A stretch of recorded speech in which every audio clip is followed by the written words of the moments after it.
I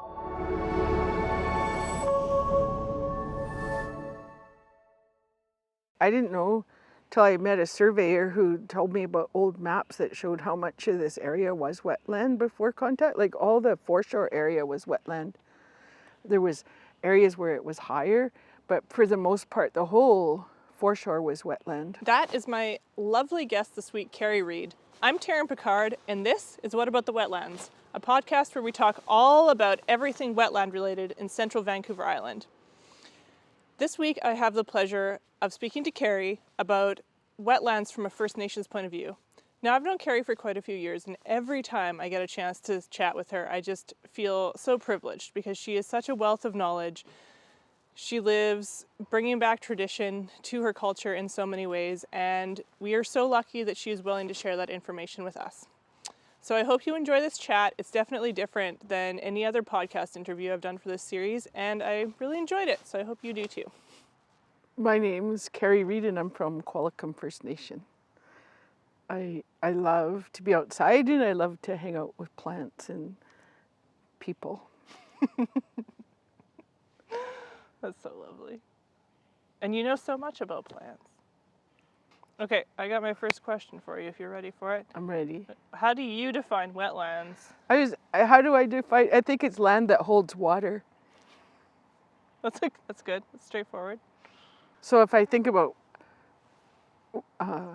like the land used to hold so much water and it doesn't anymore, and I think that there's places in the area that held more water, way more water than it used to.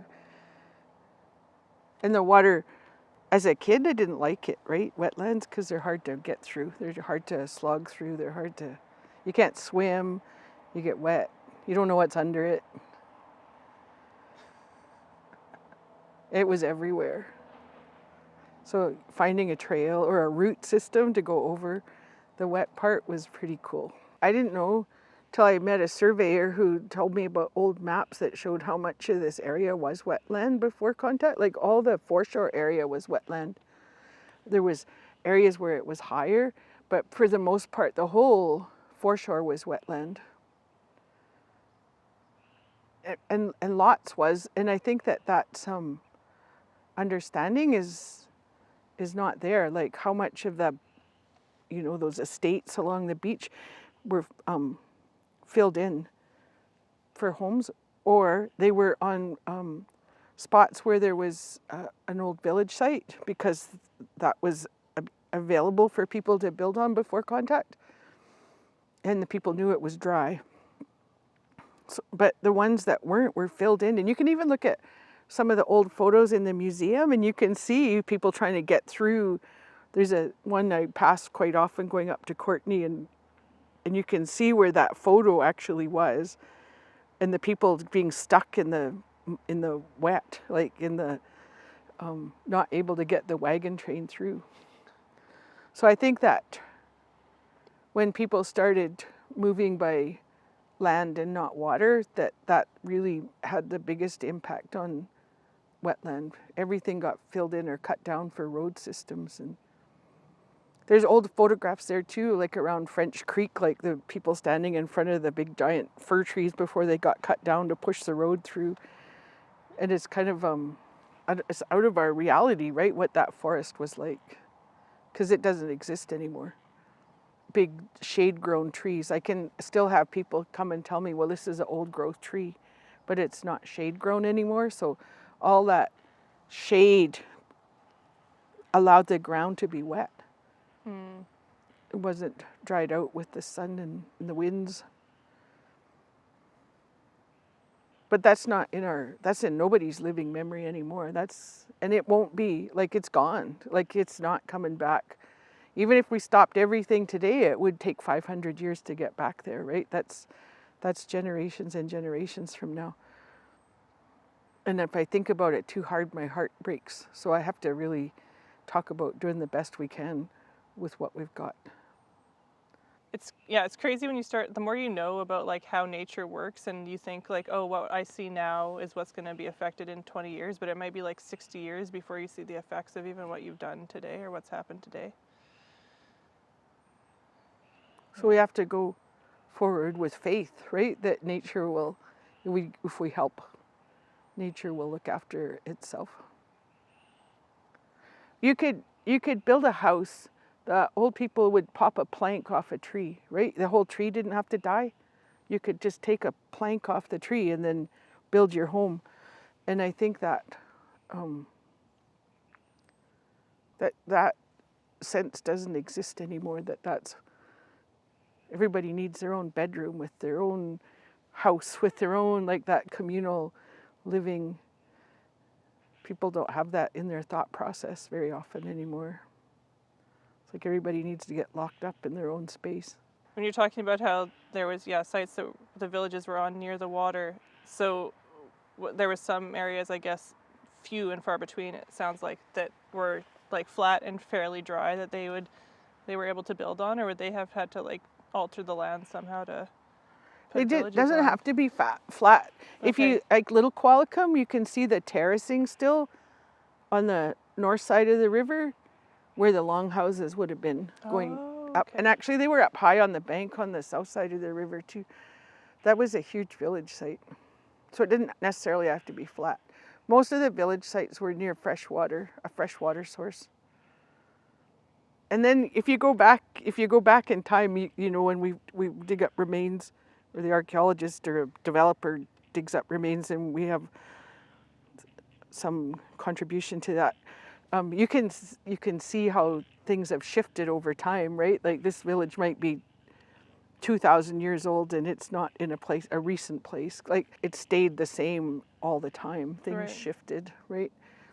And even, I always think it's interesting with climate change, right? We had village sites on the top of the mountains, and my auntie used to talk about, we have village Wow. sites that existed below the low tide line.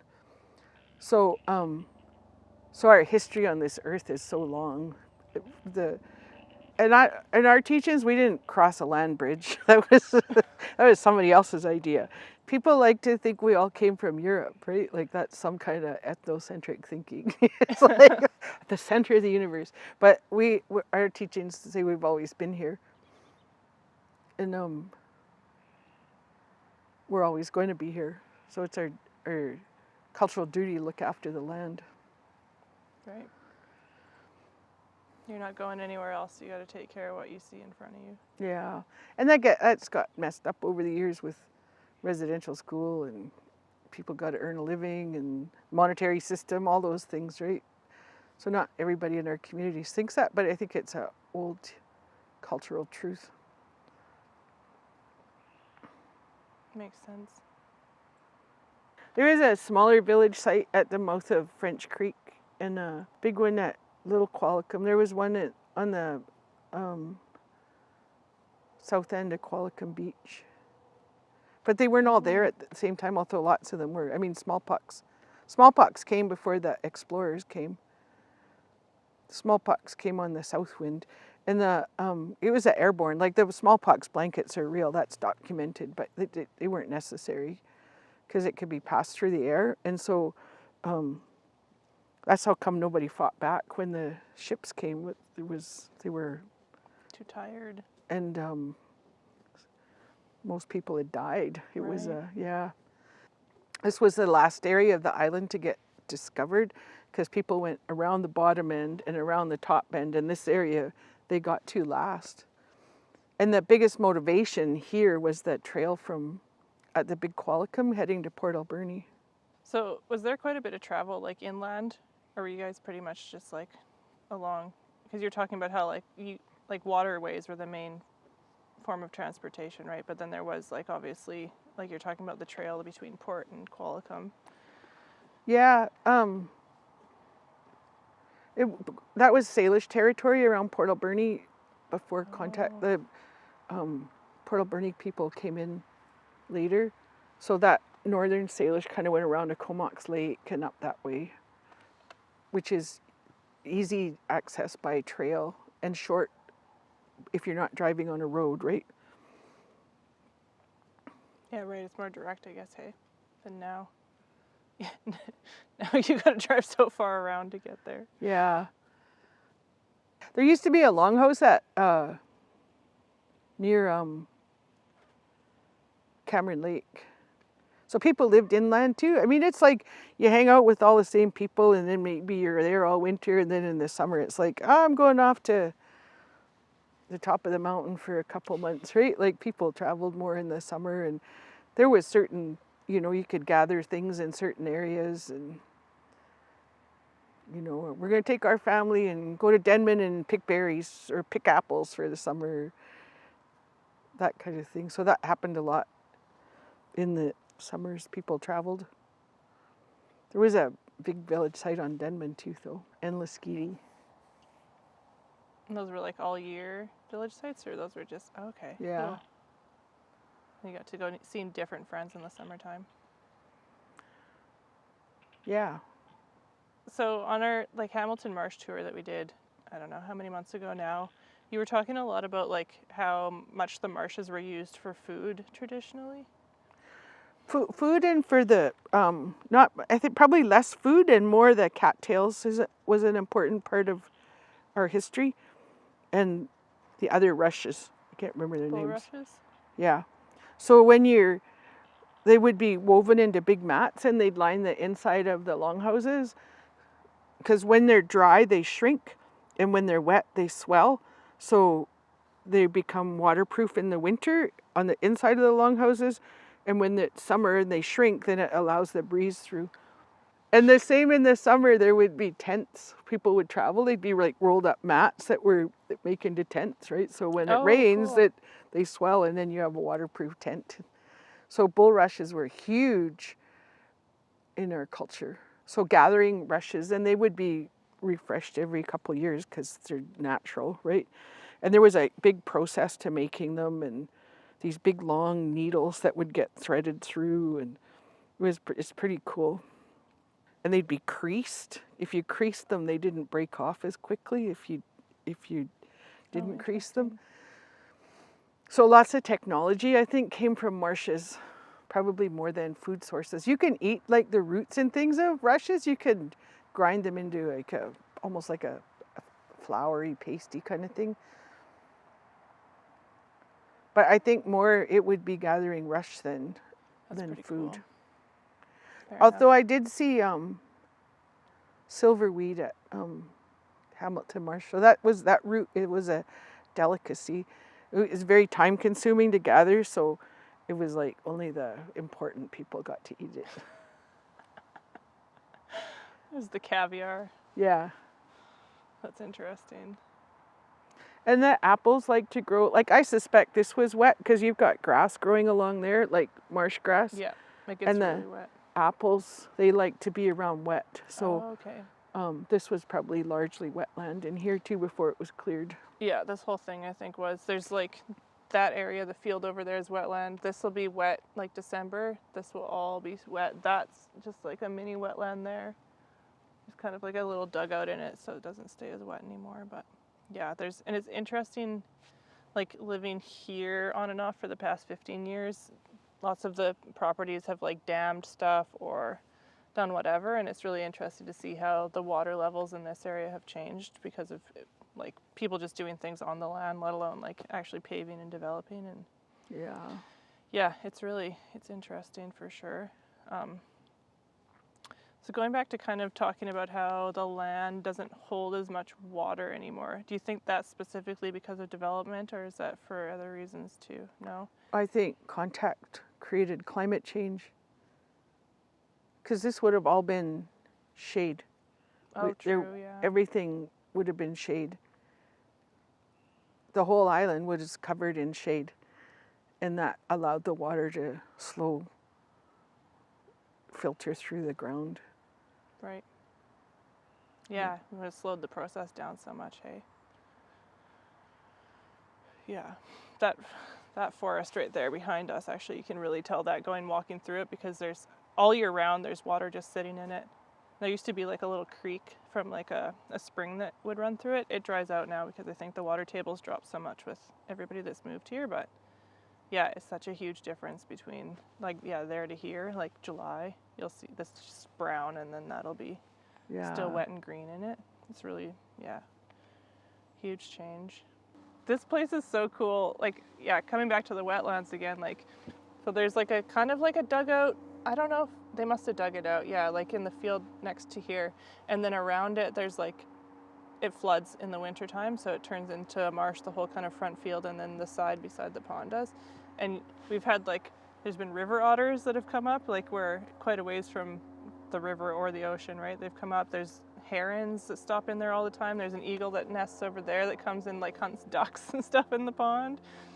So it's like all these cool things you can just see from the window, just looking down. I'm wondering about now, when you're talking about the village sites and the terraces, so those would have been like built in intentionally for longhouses to sit on the sides then? Like the terraces weren't natural terraces, were they? Right. So in this area, one of the unique features was they used to actually dig into the ground for the houses. Oh yeah, So they try to take advantage of the geothermal energy, right? cool. And the house posts weren't as high. So some of them used to back onto. Oh, like kind of into the hill. Yeah. That's cool. I know like the interior Salish do that too, like the seal Yeah. Penticton area. I didn't realize that. That's pretty cool. Like pit houses. Yeah, right. That makes a lot of sense. It'd be so much warmer in the winter. You know, I guess cooler in the summer too. But the heat didn't really, like there wasn't much heat here in the summer, right? Wasn't? No, it wasn't near as hot as it is now. No, I mean when I was a kid, I remember like being 12 and going to the beach, and it was windy and it was only 24 degrees, and I was like, this is so stupid. It's so cold. I just want 30 degrees, and we'd get like one day of 30 and it'd be like the best day of the summer for me. And now it's like you get 35 for like half the summer, and it's such a quick change. I mean, I guess to me, that's like what, 20 years? 20 plus years. That's still a long time. Or a short time, it seems to me, for that big of a change. That's like a 10-degree difference on average. And I remember coming back on these roads as a kid, and you couldn't even move on the road because the road was moving with baby frogs. Oh wow. Like not just this area, Yeah. like the whole road. You couldn't even walk without killing 20 baby little frogs. That's crazy. That would have been probably the tree frogs, hey? That or the little western toads. Oh, okay. So I'm 60, so that's probably 50 years ago, right? Yeah. The whole, like it looked like the ground was moving. I can't show anybody that, right? No. But my dad used to say that too. We'd get all excited. We'd see a pod of killer whales and he'd go, you guys don't know nothing. He goes, we'd have to pull the boat off for half an hour and wait for the pod to go by. They'd be that big, right? Wow. And he goes, now you get all excited and you see 4 or 5. Yeah. Very excited. Every time you see a single orca, it's like the best day of the whole Yeah. week. Yeah. And he said they'd take half an hour. There were so many of them. Ducks, when you were talking about the eagle getting the ducks, like there's just no ducks. I'm just like, I go out to the mouth of the river and there's no ducks.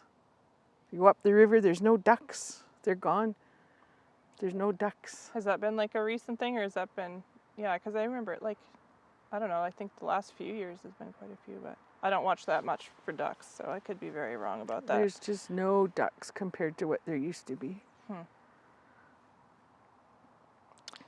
Is there anything that you've seen that has rebounded or like changed for the better as far as like populations go, or is it pretty much all decreased? You've seen the salmon start to come back a bit the last couple of years? But you know, they're not the same. They're getting smaller. And in our river, all of a sudden, because the river above us is gone, the creek above us is going dry, we're getting all their pinks. Oh, really? Yeah. So okay. that's again the wetland stuff, right? Like there's just no place holding water. And if you look at the mountains, there's no snow on any of the mountains. And I keep thinking, is there going to be enough water for the fish next year's salmon run, right? Because that's where that water comes from. I don't know if I see things, I haven't seen anything rebound. But I also see things like they're doing something about the Canada geese can change the course of the river, right? Like they're awful. Yeah. They're invasive. They were brought here in the 30s by some hunter from Ontario who wanted to hunt geese. Oh, really? Was it all of them? Because I've heard there's 2 species of Canada geese. They're not from BC. Neither of them are? No. Okay. So they're an invasive species. So they changed the whole mouth of Little Qualicum River. So they're doing all kinds of work there to change it back. But they went and they studied the fish weirs that they found dug up in Comox, and that's what they're using as their guide for making for like renaturalizing? Yeah, so they make these little fences. People kill the beavers off all the time. Oh no, the beaver's building a dam, the world's going to end. But actually, that actually helps feed the land too. But fisheries is always killing beavers. And there's beavers in Englishman, pretty close to like where the hatchery is. And the guy that is like responsible for that area told me that he breaks up the beaver dam every day because they're so quick at building. And they just like build it overnight and he comes in the morning and breaks it up. Yeah. But I think that's all man-made channels that are on the side there too that they're damming. It's beautiful in there though. It's so much cooler in there than it is like in the planted forests that are further down when you're there in the summertime.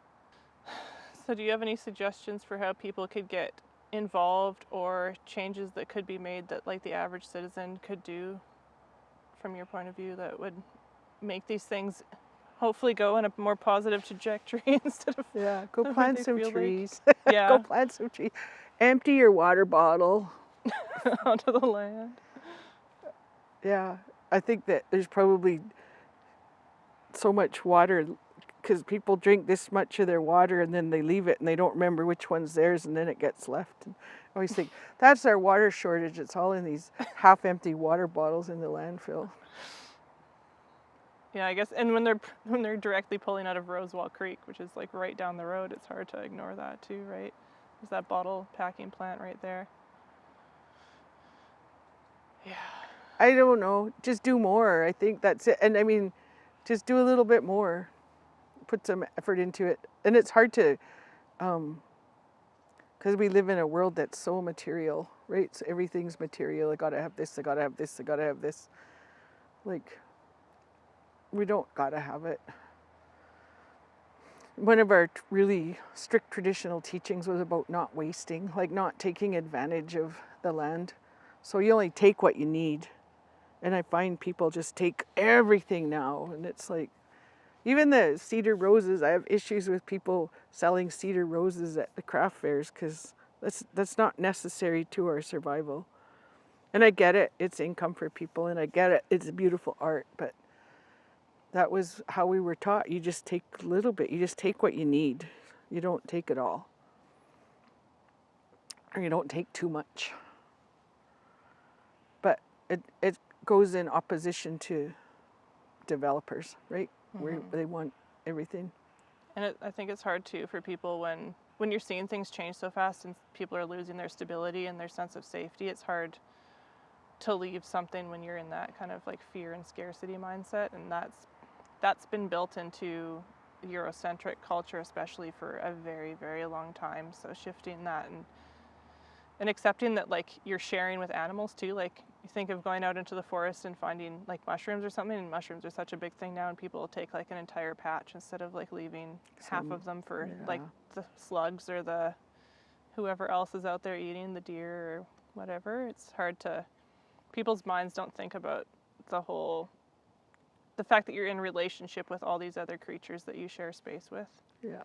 And I think it's really hard to change that mindset when you haven't been taught that from a young age. Not that it's impossible, and we should all be putting more and more effort into it, but it's not easy. It's an uphill battle for a while, for sure. Yeah.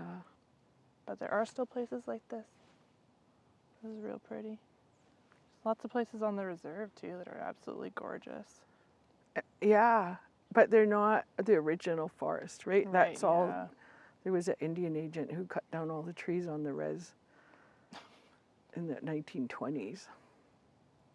What did he do with them? Sold them. Just sold them? Yeah. Yeah. it's not the original island. In even like the number of alder trees that grow, like there didn't used to be lots of alder trees. Now there's alder trees everywhere. They're not a bad thing. It's just a different forest. Like even so, if we let the forest take back its space, the alder trees would disappear. Right. Yeah, because they're kind of like a recolonizing tree, right? They take over more empty space, and also where water is, they hold a lot of water. And light. They like the light. Mm. So I don't want to give up hope. I don't want to say, but sometimes it feels hopeless. And I'm out there all the time cutting down invasive species and blah, blah, blah. But it's kind of like, if I'm the only one doing it, we're not getting anywhere, right? Like we really need a active group of people all participating. And some of the invasive plants, like the holly's like so thirsty. You can use holly for firewood, but you have to dry it for 2 years because it's so thirsty. But it'll go in and it'll take the moisture from other plants. Like it will kill other plants. Or I'm dealing with a knapweed. So knapweed will put out a chemical signature into the soil that says nobody else can grow around me. So when you see knapweed, you'll see them kind of by themselves. There's no other plants around them because they're quite a colonizing plant. And sometimes I go, I'm the only one here digging these up. Like I feel like, I don't know, I want more people out there engaged, but I don't know how we get people engaged. If people wanted to be engaged, is there like a way that you would suggest them learning more or joining a group or something so that they could get involved like that? I don't know if there's a group. There's the Invasive Species Council of BC, and then there's the Coastal Invasive Species. Coastal Invasive Species Committee, their website sucks. And then the BC one, it's like you need a dictionary to read it. It's not plain language. The Sea to Sky one I quite like that one. And the City of Vancouver has a great one too. So people can just go to the website and kind of learn which plants are invasive and which ones they should be looking out for and go forward that way. Yeah. Yeah, it's a lot. It is a lot. And there's lots of different groups, right? Like there's Save the Ducks and Save the Forest and Save the Old Growth and Wildlife. Everybody's kind of on their own, which is good. So there's lots of different, because there's so many directions to come at it. So the wetlands as a breeding ground for ducks is important, right? And the little fish that live there that, like there's the little sticklebacks on Texada, right? They're going extinct because there's all these other invasive species in the water. Yeah, we were talking to the mayor of Nanaimo. He was talking about how they used to go and shoot ducks at the marsh for food, and how that's just like a ton of ducks there, and like there's so much like shot in the water there probably because of how many ducks they used to shoot. Yeah. Yeah, and it used to be like a food source for the community, right? Yeah. So I don't know what you'd have to do now even to have like duck as a food source, if there was enough duck to have as a food source. I don't know anything about hunting for non-Indigenous people. Yeah, fair enough. We just go get the ducks or that's swans. fair. Yeah. That was the story I was telling somebody about watching the baby geese come up over the bank. And I said to my dad, what do they taste like? And he's like, I don't know. I was like, what do you mean you don't know? Because they lived off the land. Yeah. And he goes, I don't know, swans are good eating. Didn't have to go for the little ones. It's like, well, why wouldn't you have eaten the geese? And he goes, well, there weren't any. I was like, oh. Yeah. Yeah, fair enough. I wonder if, because there's so many bullfrogs now, the bullfrogs will eat the gosling, or not, well, maybe the goslings too, but the ducklings for sure. I wonder if the population has decreased because of that. I'm sure it has. And because, yeah, most of the ponds that are still around are not, they're the mineral pools or whatever, they're the longer standing water, so the bullfrogs get a lot bigger in them than they do in the And people smaller don't like to ponds. kill them. They'll Yeah. kill a plant, but they don't like to, like the rabbits, right? They won't kill a bunny. It's like, that's a food source. They did a cull of the Canada geese, and I know Cobox did a whole bunch of sausage. I think Nanoose did too. Oh, really? Yeah. So it's a food source. Same as, I don't think I want to eat a frog. I think that, yeah, that's curious. So I'm not sure if there was a word for marsh, because it was everywhere, right? So there's words for lots of things, and that somebody else might know the word. But it was probably more acknowledged as a place where you go gather this. So we would know it as that instead of naming it like a lake or a river. Right, you probably had like numerous names for different types of marshes too, more than we do, right? Because there would have been more involvement in, like, I would think you'd have a more in-depth understanding of how the water sat in the land or on the land than we do. Traditionally, but I'm not sure because nobody in my community lived in a time when there was an old growth forest, right? Right. That even my grandpa would have been, so he was born in 1900, and even by then the roads were starting.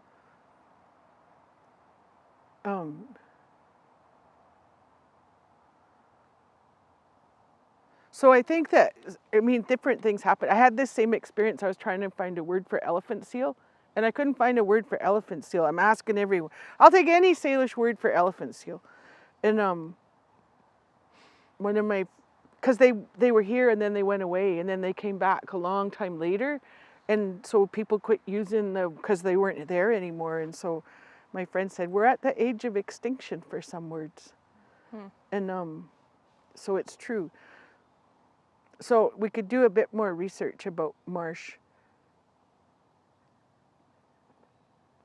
But I also think that it was so much just a part of the landscape, right? When the language had primacy, it was so much just, wetland was just so normal. It was almost like the dry land was more important because you had to have a trail to go up to the river, up somewhere that you weren't going to be, because you're barefoot, right? So sometimes you stick your foot in that and there's a branch coming up. So you had to walk cautiously on a trail.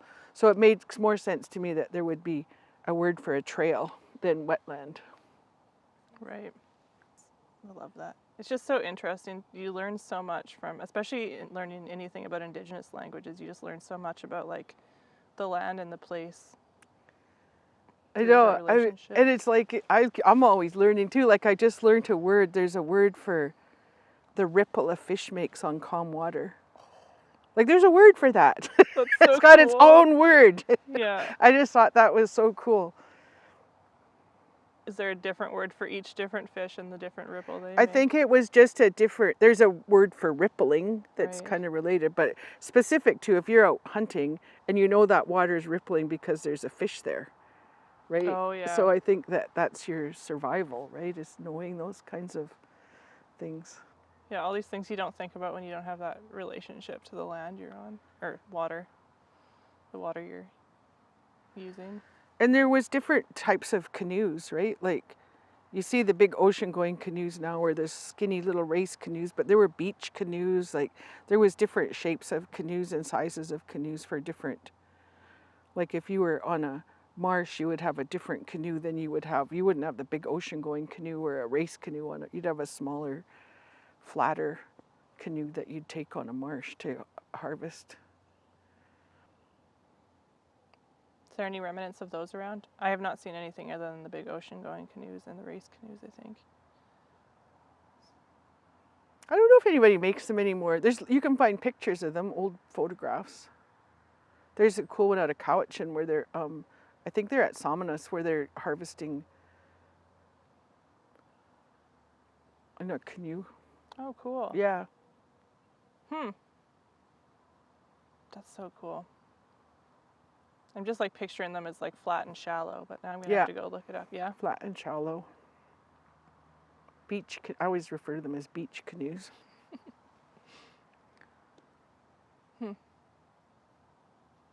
And most of the canoes were made out of cedar, but sometimes they were made out of cottonwood. Oh, really? So were they like hollowed out like a cedar canoe? Oh, really? Yeah, Oh, yeah. cool. They weren't made like a birch bark canoe. They were like a Right, dug same- out. Huh. And when you fall a tree, you put your log in the water. So if you fell a tree out in the forest, you still want to try and get it in water because it'll roll so where the bottom stays natural. Oh. So that's where you put the bottom of your canoe, right? Yeah. Yeah, but you have to put the log in the water before you do that. That makes sense. Yeah. Huh. Yeah, so much technology. You just don't even know. That's super cool. Do you think they still do that? Yeah. They do. Well, thank you so much for coming and doing this. It's always so interesting to chat with you about these things because I always learn something, and it's not well-known knowledge that you have. It should be. We should all know this. We should all know all these things, and we should have been taught so much more history than we are. So it's a privilege to get to speak to you and learn it. So thank you very much. Thanks.